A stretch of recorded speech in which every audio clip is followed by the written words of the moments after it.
쏟아지는 뉴스 속에서 핵심만 뽑아 간단 명료하게 정리해봅니다. 이슈가 먼데이 두 분의 전문가와 얘기 나눠보죠.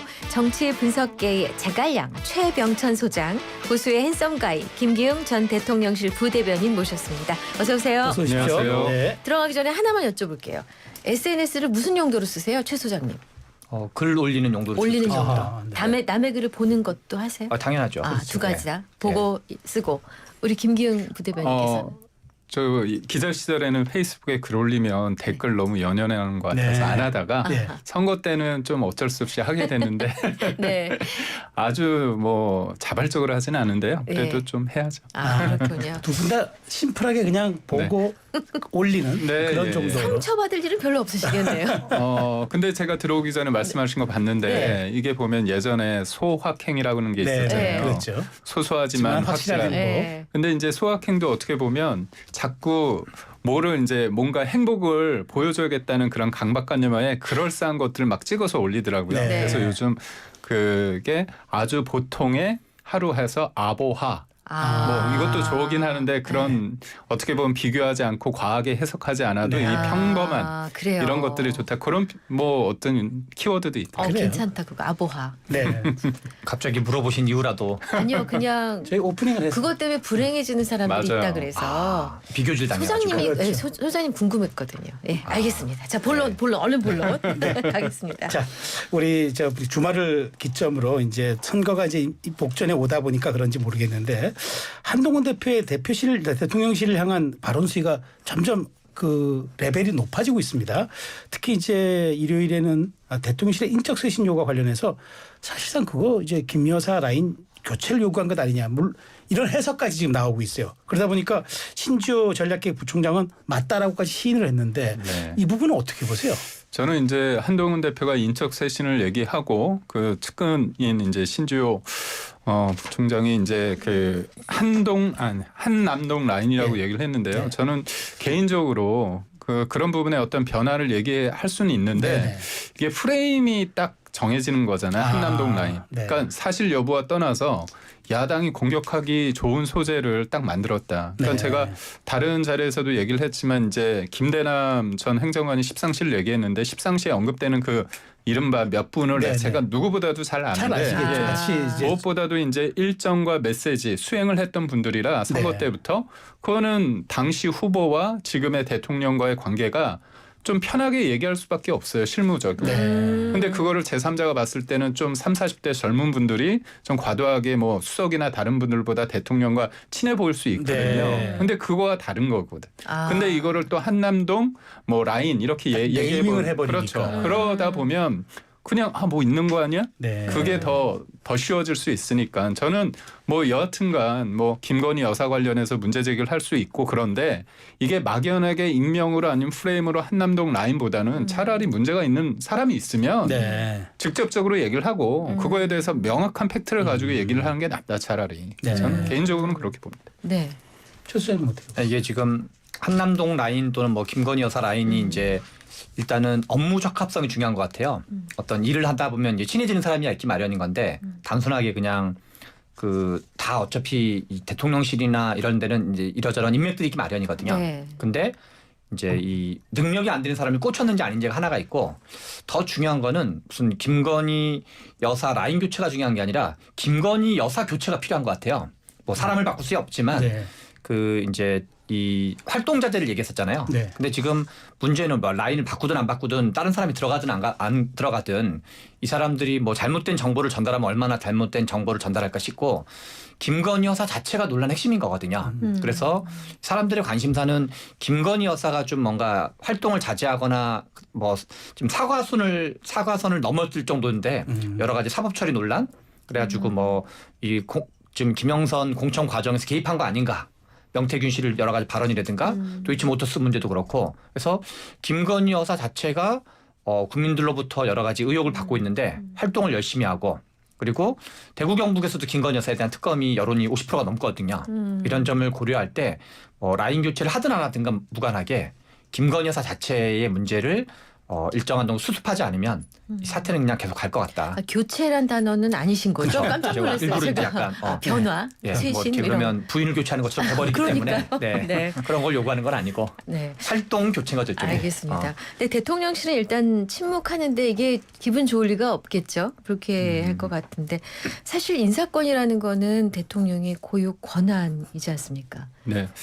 그러니까 한동훈 대표 입장에서는 여하튼 독대를 앞두고 또 여러 가지 이제 본인의 입장을 대통령실에 전달하고자 하는 내용을 하고 있는데 수위가 점점 높아지는 건 맞습니다. 네. 근데 크게 두 가지겠죠. 하나는 내일 모레 이제 선거가 네. 있으니까 네. 본인이 중도 확장 네. 그런 역할을 하고 뭔가 이제 산토끼를 잡고 전통적인 지지자들은 이제 집토끼를 잡는데 대통령실 입장에서는 이거에 대해서 의견이 있겠죠. 왜 없겠어요. 네. 그렇지만 선거를 위해서 중도 보수 입장에서 제일 안 좋은 모양새가 뭐냐면 안정적이지 못하고 하나 되지 못하고 싸우는 거. 네. 그러니까 저한테도 이제 많은 분들이 얘기하는 게 왜 네. 이렇게 한가하냐 선거 지어놓고서 이렇게 네. 한가하냐. 결국 한가하냐 그 비판 속에는 변화해야 하지만 네. 그렇지만 또 분열되면 안 된다는 얘기도 있는 거거든요. 네네. 그런 관점에서 대통령실이 일정 부분 수위 조절을 하는 거는 맞고요. 네. 제가 볼 때 또 한동훈 대표 입장에서는 이 선거 넘어서 이 김건희 여사 문제는 제가 볼 때는 야당이 하도 악마하고 됐기 때문에 모든 것들이 사람들이 볼 때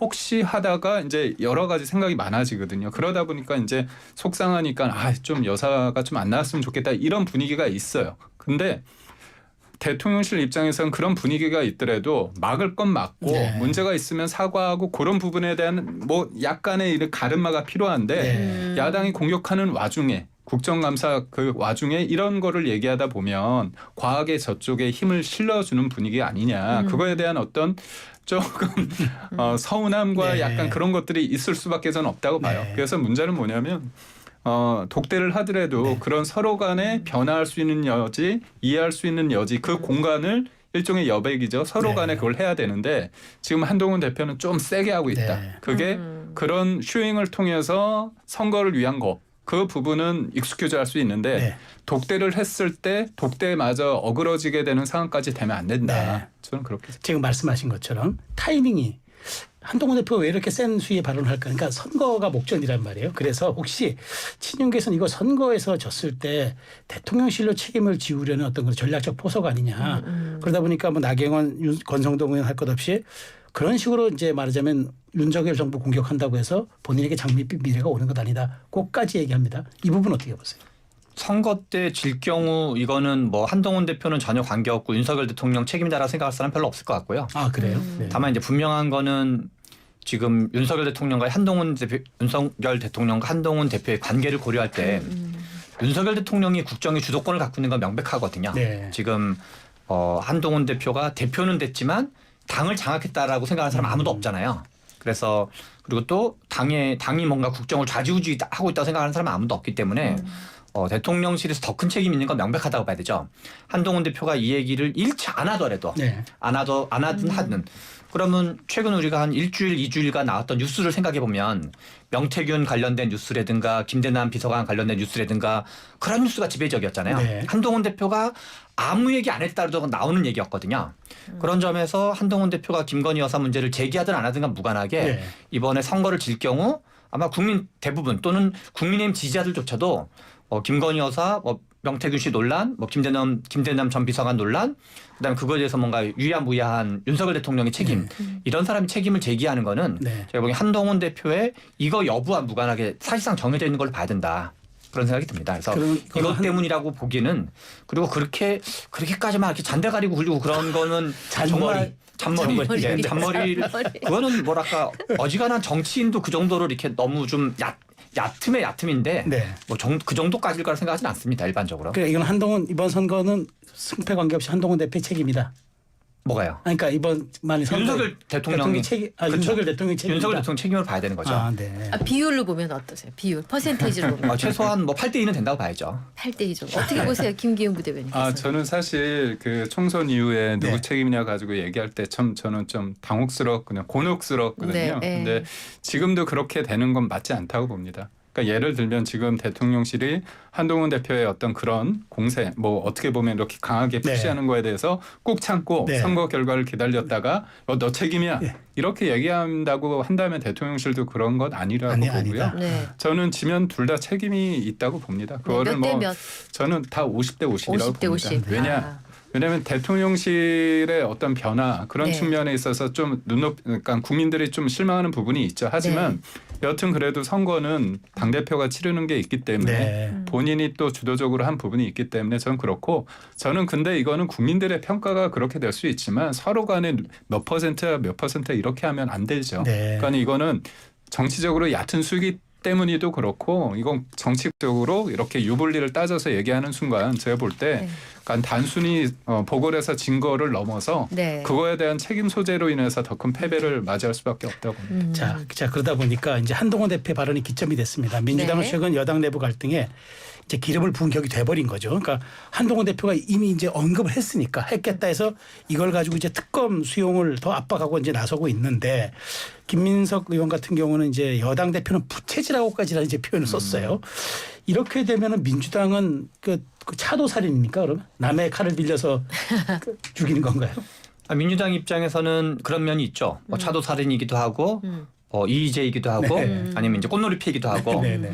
왜냐하면 근데 이제 원래 야당이라는 게 어느 정도 이제 여당을 공격하는 측면이 있는 건데 어느 당이든 간에. 네. 근데 문제는 야당이 공격하냐 아니냐는 약간 그 중에 뭐랄까 곁다리 같은 거로 봐야 되고 네. 실은 윤석열 대통령, 김건희 여사, 한동훈 대표 사이에서 아마 87년 민주화 이후에 그 대통령의 여사가 지금 우리가 지난 한 2주, 3주간, 4주간 몇 달간 생각하시면 대통령 언론 노출도보다 여사의 언론 노출도가 제가 보기엔 최소 2배, 3배는 될 것 같거든요.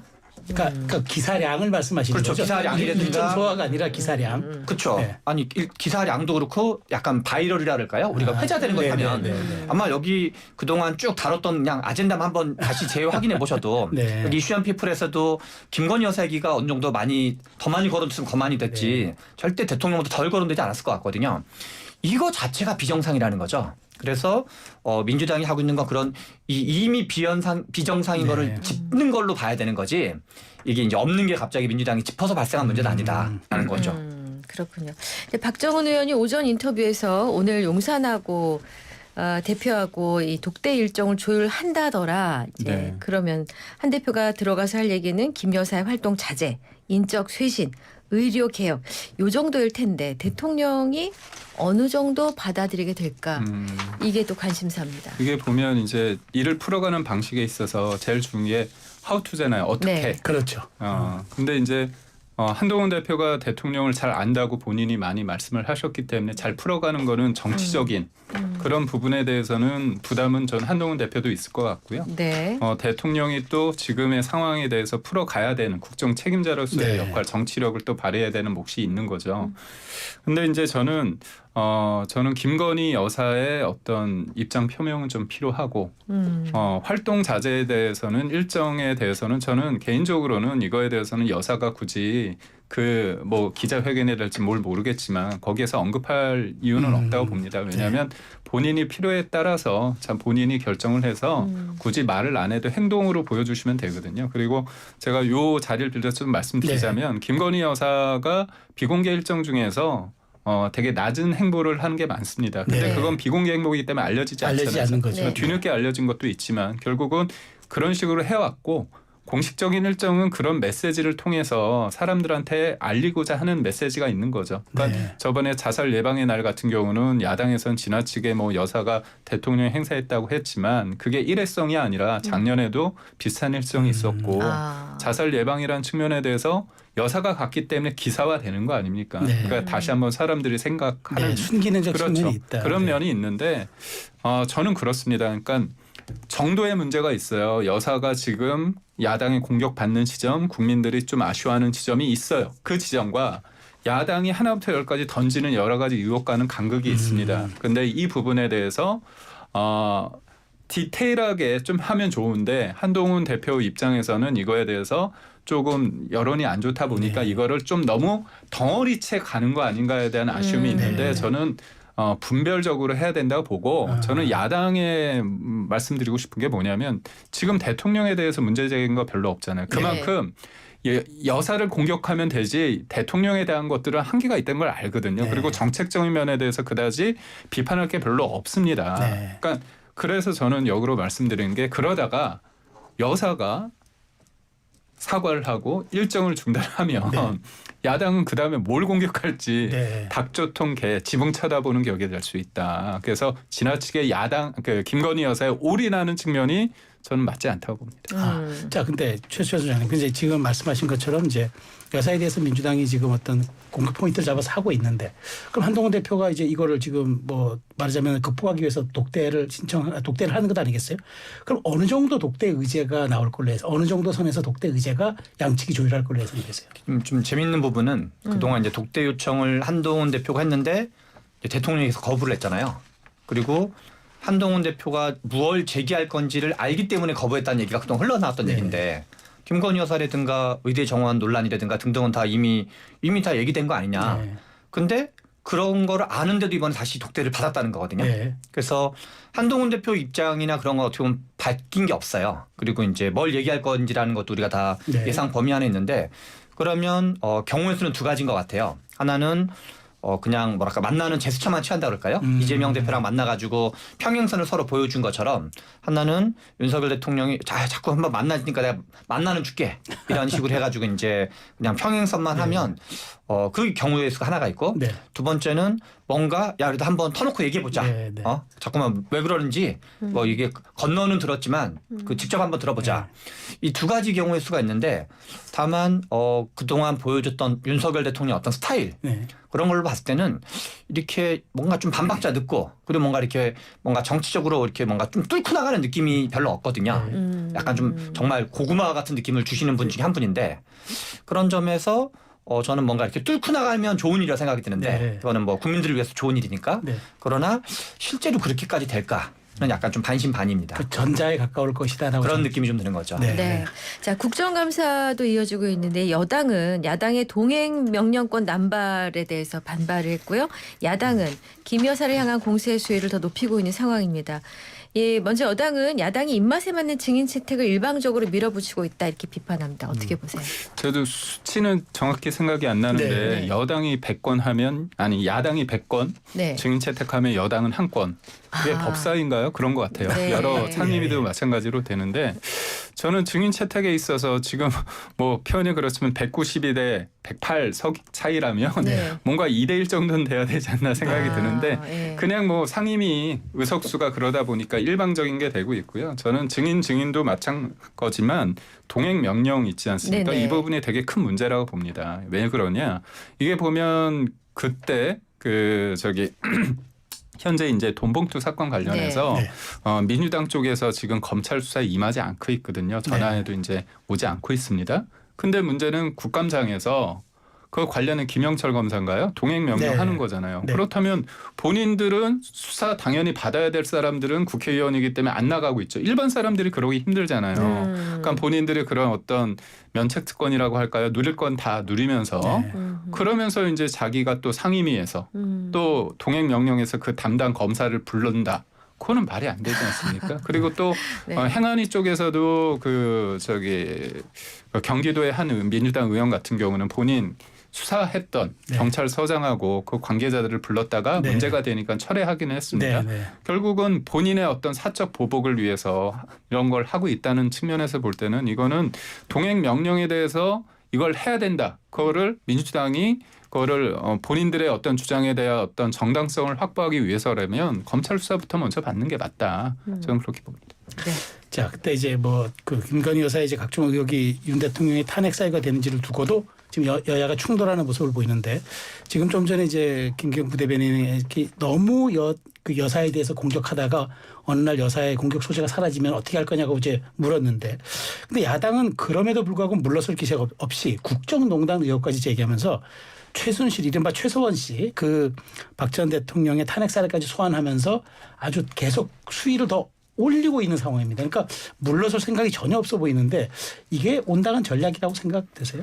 앞에서 말씀하신 것처럼 김건희 여사가 사라지면 민주당은 뭘 갖고 공격할 거냐. 네. 제발 그렇게 해줬으면 좋겠어요. 근데 지금 거꾸로 전혀 그동안 지난 한 반년에서 1년 정도 사이에 오히려 명품백 논란 이후부터 계속 해가지고 뭔가 오히려 더 커지고 있잖아요. 네. 근데 그게 야당이 제기해서 도이치모터스가 터지거나 그런 게 아니잖아요. 김영선 그 전 의원과 관련된 어떤 그 선거 개입과 관련된 논란도 야당이 제기해서 그 문제가 터진 건 아니거든요. 그 이슈가 제기돼서 민주당이 제기한 거지. 네. 갑자기 없던 사건이 뭐 민주당이 제기해서 생긴 것처럼 얘기하는 거는 좀 약간 어폐가 있고 그래서 민주당이 주발 제기할 게 없도록 해주면 그거는 제가 보기엔 국힘에도 좋은 일인 것 같고 나라에도 좋은 일인 것 같아요. 제발 그렇게 해주셨으면 하는 생각이 들고 그리고 지금 탄핵과 관련된 말씀을 네. 하셨는데 탄핵은 이제 항상 우리가 잊지 말아야 될 게 탄핵이라는 게 어떤 법적인 문제와 어떤 그리고 또 헌재 판결을 네. 거치게 되잖아요. 네. 그리고 국회에서 3분의 2가 200명이 넘어야지만 그렇죠. 탄핵은 그렇죠. 되는 건데 네. 300명 중에 200명이 넘으면 대략 한 이제 3분의 2여가지고 한 66%가 좀 넘는 건데 실제로는 약간 같은 말에 다른 표현이기도 한데 탄핵이라는 건 결국 헌재를 넘어야 되기 때문에 헌법재판소를 넘어야 되기 때문에 국민 여론도 실은 거의 70%를 넘지 않으면 가능하지 않은 거거든요. 네. 그래서 민주당은 이런 거를 뭐 이것저것 제기는 할 수 있죠. 그러나 민주당도 지금 검사 탄핵도 얘기는 나왔지만 아직 한 적이 없잖아요. 네. 그러니까 민주당도 뭐 이러저런 어떤 정치적인 압박을 가하긴 하지만 실제로 그걸 추진할 가능성은 제가 보기에는 거의 없다라고 보여집니다. 그러니까 최소한 사례까지 소환하는 것은 엄포용에 가깝다. 그렇죠. 그렇다고 봐야 되는 거죠. 그리고 검찰 그 검사들을 탄핵한다는 얘기도 뭐 저 같은 사람도 이제 그거는 좀 비판적인 입장인데 그러니까 당연히 여론을 의식하지 않을 수 없는 거거든요. 그러나 이걸 압박하는 것 자체는 유리하다고 생각하는 거예요. 그리고 유리하다고 생각하는 거는 국민들도 지금 특검 찬성 여론이 훨씬 높거든요. 네. 대구 경북 지역에서조차도 그거는 민주당만 탓할 문제가 아니라 대통령실과 여당 자체가 좀 뭔가 반성할 건 반성하고 매듭질 건 매듭져야 되는데 그런 걸 전혀 안 하고 있다는 거죠. 네. 그렇군요. 자, 이제 이 양반이 요새 연예인보다 더 뜨거워서 네. 그 사실 좋은 쪽으로 인기 있었으면 좀 네. 떼돈 벌 상황인 것 같은데 명태균 씨입니다. 21년 서울시장 보궐선거 과정에서 김종인 당시 국민의힘 비상대책위원장에게 오세훈 시장의 당선 전략을 제안했다고 주장을 했네요. 명 씨가 자신의 SNS에 글을 올린 겁니다. 도대체 이 양반하고 연결이 안 되는 사람이 어디 네. 있나 싶을 정도예요. 그러니까 처음에 이분이 얘기를 했을 때 그럴싸했는데 네. 이분이 계속 말을 하면서 제가 볼 때는 본인의 말에 무너지고 있다고 꼬이고 봅니다. 있어요? 꼬이고 있습니다. 왜냐하면 음. 이분이 다 했다고 하잖아요. 사실상. 네. 다 했다는 건 아무것도 안 한 겁니다. 걸친 겁니다. 제가 하나 말씀드릴게요. 네. 처음에 이분이 그 안철수 후보하고 윤석열 후보 단일화 얘기를 했잖아요. 네. 네. 그거 막 주장하다가 그거 빠졌어요. 왜 지금은 빠졌냐? 왜 빠졌어요. 빠졌냐? 제가 그거 알고 있거든요. 왜냐하면 안철수 후보가 단일화를 해야 된다 말아야 된다는 얘기는 다 있어 왔어요. 네. 그렇다면 마지막 단일화에 무슨 역할을 했느냐가 중요한 거 아닙니까? 그렇죠. 네. 그때 KBS 토론회 끝나고 나서 네. 그때 전화가 왔어요. 장저현 전 의원한테. 네. 그래서 강남으로 넘어와라. 그래서 안철수 후보가 있는데 아하. 그때 단일화가 이루어졌고 네. 그때 장저현 의원이 어떻게 했냐. 네. 장저현 의원의 매형이 카이스트 교수입니다. 네. 그분이 안철수 후보하고 친해요. 아하. 그래서 그 집 가서 했어요. 네. 네. 아. 그렇다면 명태균 씨가 얘기한 거 본인도 얘기한 바가 있어요. 자기는 윤핵관이랑 라이벌 관계라고 네. 실수로 한다고. 그러면 윤핵관이 한 거잖아요. 네. 장재현 전 의원이. 네. 근데 이거 본인이 했다고 하지 않습니까? 아하. 말이 안 맞는 안 거죠. 맞죠. 그리고 또 하나 보면 뭐 우리가 그 저기 들어간 날 네. 7월 30일인가 그 금요일 날 네. 들어갔거든요. 네. 근데 그게 왜 그때 했냐? 입당한 날 얘기하시는 거죠? 네? 입당한 날. 입당한 날. 그러니까 입당한 날. 네. 그때 그 전주에 치맥 회동을 했습니다. 건대 앞에서. 네, 건대 네. 앞에서 잘했는데 누구랑 했어요? 이준석 당대표하고 아. 윤석열 네. 후보랑 네, 치맥 네, 회동했고 네. 제가 수행을 했으니까 네. 알죠. 네네네. 그때 동선을 다 누가 짰냐? 네. 저하고 이준석 당대표가 짰어요. 아. 그리고 끝나고 나서 네. 다음 날 뉴스에서 언론에서 언론 플레이를 했어요. 이준석 당대표 네, 쪽에서 네, 뭐냐? 입당을 한다고. 우리는 아. 입당할 마음이 없었어요. 네, 네. 근데 입당한다고 얘기를 하니까 계속 우리가 어떤 일정을 하더라도 기자분들은 백볼 언제 때 하냐, 언제 언제 하냐면 한 하냐. 거야. 그래서 그렇죠. 저희가 내부적으로 토론을 해서 네. 네. 이럴 바에는 입당을 하자 해서 토론을 통해서 한 거예요. 네. 근데 그걸 본인이 했다는 마치 거예요. 나를 정지해 준 네. 것처럼. 네. 그러니까 이런 것들이 아. 그러면서 최재형 감사원장도 저희 국무총리 시킨다고 맞아요. 했는데 네. 이루어지지 않았잖아요. 예, 예, 그러니까 이런 것들을 보면서 저는 이거죠. 그러니까 박근혜 전 대통령 때도 별의별 얘기가 다 있었습니다. 구술을 했다, 미래를 즐겼다, 별의별 얘기를 네. 했었어요. 그리고 통일 대박론 얘기도 했는데 네. 통일 대박 관련해서 어떤 교수가 그 책도 있어요. 네. 네. 그걸 맞아요. 참고해서 한 거예요. 네. 근데 그게 최순실 씨가 다 했다 해가지고 일정의 프레임으로 한 거죠. 네. 지금도 차분하게 이 사람이 얘기하는 것 중에서 상대 크로스에서 했을 때 안 맞는 것들이 너무 많아요. 근데 네. 지금은 이 사람이 언론 이쪽 하다 저쪽 하니까 저도 기자를 했기 때문에 받을 수밖에 없는 거예요. 아이고. 받으면 안 되는데. 아. 그래서 이게 사람들이 그거잖아요. 명태균 씨한테 왜 정치인들이 그렇게 됐냐. 지금 언론이 그렇게 되고 있어요. 그렇잖아요. 똑같은 맞아요. 패턴입니다. 네. 그러네요. 차분해질 때가 됐다고 저는 봅니다. 근데 거짓말을 하는 데는 1, 2분이면 되는데 그럼요. 이거를 막으려면 해명하는 건 하루 이틀 걸리죠. 각각에 해당하는 사람들이 수날을 걸려서 네. 해야 되니까 참 이게 언론 보도에 또 문제점이 있다라고 저- 느껴지네요. 그렇게만 네. 좀 보기 네. 어려운 게 네.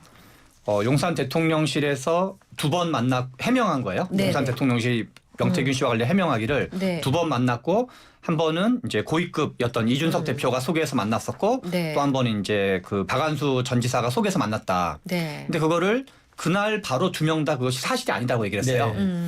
아니 와가지고 이미 만나자고 그래서 우리가 찾아간 거였지. 그 명태균 씨가 와가지고 이준석 대표도 그렇게 얘기했었고 박한수 전 지사도 그렇게 얘기했거든요. 네. 지금 방금 말대로라면 박완수 씨도 거짓말하고 있다는 얘기거든요. 그리고 그러니까 용산 대통령실만 빼고 다 거짓말하고 있다는 말이 되는 거거든요. 그럼 당연히 용산이 거짓말한 거죠. 그래서 김종인 전 비대위원장이나 이준석 대표나 박완수 씨나 그래서 바로 당일날 얘기한 게 그러니까 명태균이라는 사람은 허풍이 있을 수가 있어요. 사람이라는 게 자기가 약간 이제 그 본인이 방구석 제갈공명이라고 생각하는 사람이 많이 있을 수 있거든요. 아니 제갈량이 본인의 여기서 아니, 뭐 그런 건 닉네임이라서. 아니고. 아무튼 이제 저는 아무튼 이제 네. 제 씨는 아니고 최 씨인데요. 네.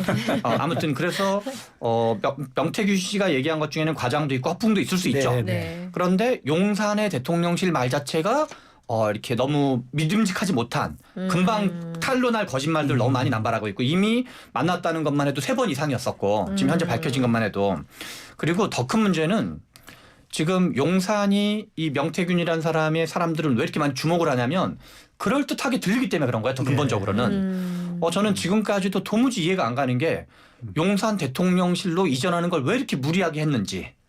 그리고 그다음에 홍범도 장군 같은 사람은 1943년에 돌아간 사람을 왜 당시 미국과 소련이 동맹 관계였는데 왜 빨갱이로 모는 건지.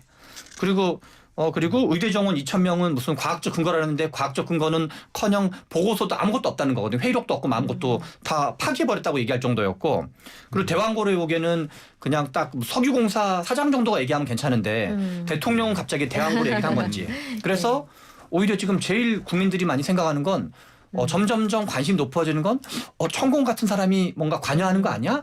이게 사실이든 아니든 왜 국민들은 그거를 믿게 됐느냐는 거예요. 그래서 뭔가 이해가 안 가는 의사결정이 너무 많아요. 네. 그러니까 명태균 같은 사람 뭐 했나 보네. 그래서 저는 명태균 씨 자체의 말은 허풍이 있을 수도 있고 없을 수 있는데 누가 이걸 자초한 거냐. 네. 대통령실 자초하고 있는 거다 저는. 네. 자, 근데 여기서 지금 컨텍스트를 보는 게 더 중요하다 생각이 드는 거죠. 지적하신 것처럼 이제 약간 또 의혹이 있는 것도 있어요. 그러니까 네. 나경원 의원 같은 경우가 그러니까 부응호응을 해줍니다. 그러니까 내가 2번에 졌던 선거가 있는데 이제 그게 오세훈 시장과의 단일화 경선, 이준석 의원과의 전당대회인데 그때 석연치 않게 여론조사가 있었던 것 같은데 명 씨가 마치 그걸 자기가 뭔가 조종했던 것처럼 이야기를 하니까 자꾸 이렇게 증폭이 됩니다. 이 부분은 좀 어떻게 보세요? 저는 그 부분은 좀 구체적으로 따져볼 여지는 있다고 네, 하는데 네. 그 명태균 씨가 한 여론조사 50개를 보면 10개 정도는 거기에서 이제 윤석열 후보와 이재명 후보의 사이가 네. 간극이 큰 게 있는데 네. 40개 정도는 이재명 후보가 또 높은 게 있다고 그러더라고요. 아, 저도 일일이 예, 따져보진 예, 예, 않았기 때문에 네. 그거는 제가 여기에서 이제 구체적으로 말씀드리긴 좀 그렇기 때문에 우선적으로 제가 드리고 싶은 말은 뭐냐면 여론조사에서 이게 어떤 방식으로 질문을 하느냐에 따라서 그게 하우징 이펙트라고 하나요? 하우스 이펙트. 하우스 이펙트. 하우스 이펙트. 요 조사 기관의 맞습니다. 특성이 반영되는 특성이 거죠. 반영되고 저도 정치부 기사를 할 때 네. 저희가 여론조사를 하면 질문을 정치부 네. 부반장 정도가 하거든요. 네. 그때 어떻게 묻느냐에 따라서 약간 유불리가 나올 수는 있습니다. 네. 조금 달라지죠. 근데 그거는 네. 어떻게 보면 의도가 있건 없던 간에 네. 그거는 조작이라고 말할 수는 없거든요. 네. 그러니까 그 정도 차원에서 인정받을 수 있는 건지 네. 아니면 소위 말해서 어떤 표본에 있어서 과하게 뭔가 보정을 하거나 그런 부분이 있는지는 건데 네. 제가 PNR 쪽의 관계자가 이렇게 인터뷰한 내용을 보니까 네. 본인들은 그거에 관련해서 그러진 않았다. 왜냐하면 그거는 그쪽의 여론조사 업체에서 하는 네. 거고 또 명태균 씨가 본인들을 독자적으로 한 것뿐만이 아니라 뭐 머니투데이나 언론사들이랑 같이 했거든 그렇죠. 부분이 네. 많거든요. 네. 그러니까 그런 부분을 봤을 때 언론사의 어떤 권위, 그다음에 거기 실제로 여론조사 업체 네. 그런 걸 봤을 때 그게 자기적으로 어떤 의도를 가지고 했다는 거는 봐야 되는 문제이기 네. 때문에 아직까지는 그걸 가지고 뭐라고 하기는 좀 그렇다. 네. 다만 이거죠. 만약에 제가 후보 대통령, 그러니까 국회의원 네. 후보였으니까 비유를 들자면 제가 다른 사람의 어떤 선거 과정을 봤을 때 어느 쪽이 여론조사가 조금 긍정적으로 나왔고 그 이후에 그 사람이 관여한 사람이 있다고 봤을 네. 때 그 사람이 자료를 가지고 온다면 네. 얘기는 들을 수 있는 거지 그렇죠. 않습니까? 그렇죠. 그런 관점에서 아. 나경원 의원도 이번 전당대회 때 한번 명태균 씨를 봤다는 거 아닙니까? 네, 그렇죠. 그래요? 그런 걸로 이해해줘야 한다. 그렇죠. 알겠습니다. 자, 시간이 많지 않아서 끝 질문을 가야 될 것 같습니다. 재보선 얘기 좀 하겠습니다. 사전 투표율이 전체적으로 보면은 생각보다 낮고 네. 특정 지역에서는 생각보다 높고 이런 상황인데 평균 8.98%로 집계됐대요. 짧게 한 마디씩 여쭤보겠습니다. 판세.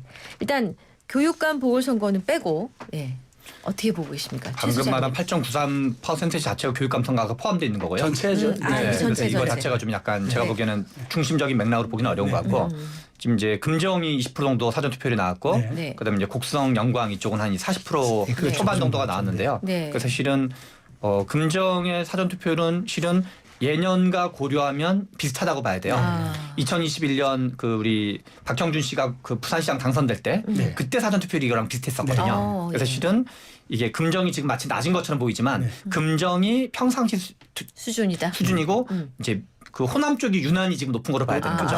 예. 그런 점에서 금정은 지금 여론조사상으로 민주당이 이제 앞서거니 뒤서거니 하는 게 네. 있어가지고 금정이 아마 가장 중요한 그래요. 관전 포인트가 될 것 네, 같고 어떻게 될 것 같으세요? 이제 그거는 이제 뭐 예측하기는 좀 뭐하지만요. 네. 두 번째는 이제 영광이 어떤지가 네. 관전 영광. 포인트인데 네. 영광은 지금 이제 완전 3파전이어가지고 그러게요. 이제 까봐야지 않은데 다만 정치적으로 중요한 거는 조국혁신당이 이기냐 지냐. 네. 그러니까 이제 왜냐하면 조국혁신당이 진보당이 될 경우는 실은 약간 본점 비슷하고 네, 네. 조국혁신당이 되면 내년 지방선거, 그러니까 내후년 지방선거까지 가서 일정한 정도 입지를 가지게 될 것 같다. 네. 그래서 그게 아마 가장 중요한 관전 포인트일 것 같습니다. 네.